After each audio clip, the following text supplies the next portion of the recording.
So ayun guys, magandang araw guys. Sabayan natin pagunita or pagmuni-muni ngayong Good Friday. So walang laot. So ayun lang. Dito lang kami sa isla, si mama, papa, tapos ako.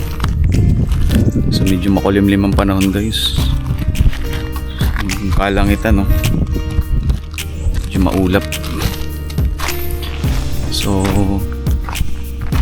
ngayong mahal na araw guys, dito lang kaming tatlo sa isla, dito lang kaming tatlo sa bahay. Hindi walang nangisda. Pre-muni-muni guys sa mga nagawang kasalanan, meditation. Ayun. Siyempre kailangan nating sumabay sa mga nangyayari sa lipunan. Huwag lang puro trabaho, 'di ba? Ito yung buhay dito araw-araw. So alam niyo nung 15 years ako sa Manila, syempre yung trabaho ko naman walang holidays. Kapag trabaho walang holidays, talagang work. Ngayon kahit pa paano nasa hawak namin yung oras namin kasi isda naman yung kinabubuhay dito. Ayun. So hindi naman talaga madali. Wala namang madali guys. Wala namang madali sa mundo. Lahat naman tayo nag-struggle minsan. Ayun. Ang daming bunga ng mangga guys. Ang baba lang yan. Sa may tabing dagat lang. So at least mas nafe-feel ko yung peace of mind dito sa isla kaysa na nasa Manila. O may pera sa Manila, pero ang hirap pa rin kapag malayo ka sa mga magulang mo. Yung hindi mo sila nasusubaybayan araw-araw. Kaya nung time na nag-decide ako na mapa, kunin ko kayo dyan sa Palawan, dito na lang kayo sa Manila kasi okay naman may kita naman dito, kaya ko naman kayong buhayin. Sabi ng mama papa ko, mas mabilis daw yung buhay nila kapag doon sila sa Manila. Alam ko na naman yung dahilan kung bakit. Siyempre sana yung katawan nila guys na nagtatrabaho. Batak yung katawan nila kahit si mama nangingisda talaga. Yun talaga. Kaya ang ginawa ko guys, nung sinabi ko sa mama papa ko yun, ako na yung nag-adjust. Ako na yung umuwi dito. Sa amin sa Palawan. So total naisip ko na sarili ko na matanda na rin naman ako. Halos 15 years guys. 15 years ako nasa Manila, tapos kakauwi ko lang. Halos isang buwan pa lang ako dito, mahigit magdadalawang buwan ganun. Ayun, buhay dito simple lang. Parang at least nung nandito na ako, oo nga, walang ganong kalaking kinikita monthly or every quincenas. Hindi matatapatan yung mga kinikita mo sa Manila, pero yung buhay na simplicity, yung may peace of mind ka, yung anytime na kunin ka ni Lord, nasa tabi mo yung pamilya, yung mga magulang mo, yung ganon. Kaya ayun, ang sarap lang sa feelings na nakabalik na ako ulit kasi 'di ba, wala naman masyadong pera na kinikita masyado, sapat lang minsan. At least yung nalilesen yung mga ginagawa ng mga magulang. So malaking tulong yun sa kanila. Kapag nakikita ko silang medyo nagiginhawaan, parang parang satisfied na rin ako, parang ang saya na rin ang puso ko. Ganun. So ayun guys, high tide ngayon. Lakad-lakad habang nagme-meditate, habang nag-share ng mga bagay-bagay sa inyo guys. Na ayun nga, yung nandito na ako, parang medyo nabawasan yung mga ibang ginagawa nila kasi nagagawa ko na talaga.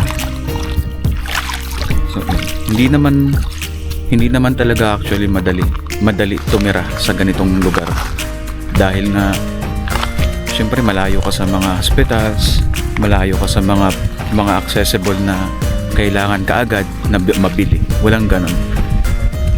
Kailangan pang bumiyahe ng mga 1 oras mahigit bago ka makarating ng isang barangay, makabili ng mga pangangailangan. Ganun talaga. Pero laban lang. Palakasan na lang talaga ng instinct of survival. Palakasan ng katawan, iwas sa sakit, kumain ng sapat. Ayun. Ganun ang buhay. Wala na. Ako naman kasi sobrang tagal ko sa Manila, parang ito na rin yung laging hinahanap ng ng puso't isipan ko yung payapa. So, diba? Ramdam naman ng bawat isa nakakaedad ko, mga batang 90s, mga taong 90s.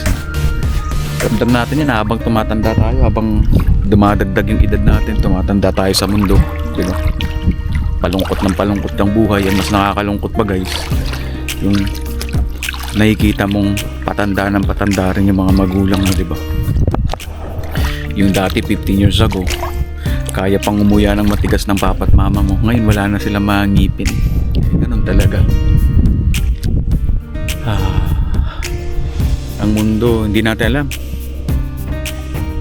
sobrang unpredictable talaga. Hindi natin alam hanggang kailan lang tayo. Life is so unpredictable. Kaya ako kasi alam ko naman na lahat naman tayo mawawala. Hindi lang natin alam kung kailan. Isa lang ang buhay natin. Kaya ano to, yung magagawa kong konting bagay na makakatulong ako sa parents ko, yung nakikita ko sila kahit paano na naluluwangan sa buhay. Parang yung fulfillment sa puso ko, iba din. Ayoko kasi dumating yung point na yun, alam mo yun, yun guys, yung dumating yung time na mawawala yung mga taong mahal mo sa buhay na wala ka masyadong nagawa sa kanila. Sakit nun sa akin. Kaya mas pinili ko na lang na bumalik dito kaysa pumipilitan sila na punta na kayo dito, punta kayo sa Manila, mabuhay kayo. Ayaw nila na gano'n. Yung buhay, syempre total yung pagdidesisyon ko na bumalik dito, hindi rin okay rin naman. Kasi nga, syempre, alam ko yung buhay dito, alam ko yung trabaho dito. Dito ako lumaki. Saka, kung mas dito sila mas tatagal ang buhay, mas magiging mapayapa yung buhay nila. Syempre, ako na yung mag-a-adjust. Syempre, magulang ko yan. Balibalik ka rin man ang mundo ng magulang ko yan. Saka mahal na mahal ko yung mga yan. Mahal ko yan na higit pa sa buhay ko kasi kung wala sila, walang-wala ako dito sa mundo. May mga bagay akong nararanasan na hindi ko dapat nararanasan ngayon dahil wala sila. Pero 'di ba, binigyan tayo ni Lord, binigyan tayo ng chance na ayun, magkaroon ng parents na sobrang mapagmahal, masisipag.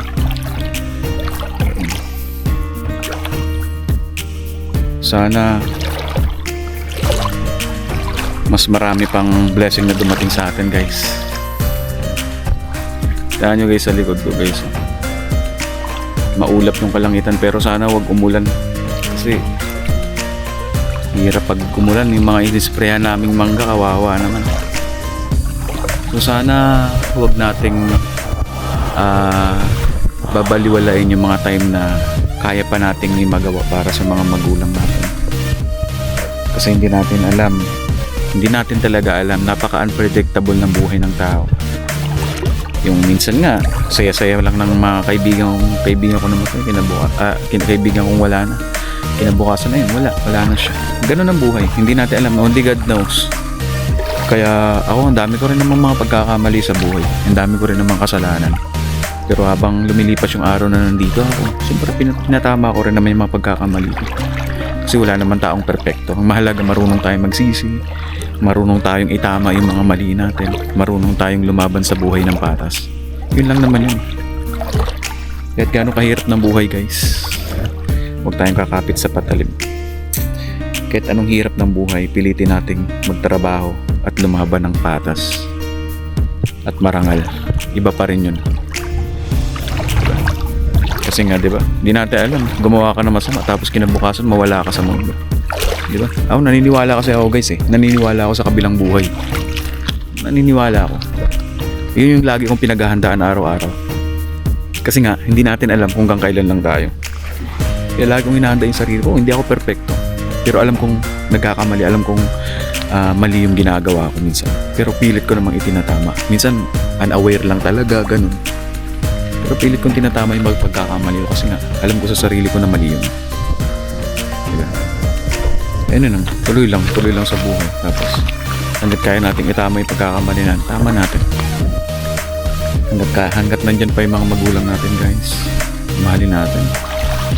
honor your father and your mother. So, maraming salamat guys sa mga sumusuporta sa akin, sa mga nandyan para sa akin. Kahit kukunti lang kayo, sobrang na-appreciate ko yan at malaking tulong yun sa akin balang araw. At hindi ako titigil hanggang sa matuto akong mag-vlog ng maganda. Wala naman nagsimula na magaling agad. Ayun, maraming salamat at sana lagi tayong pagpalain ng Panginoon sa lahat ng panahon at pagkakataon.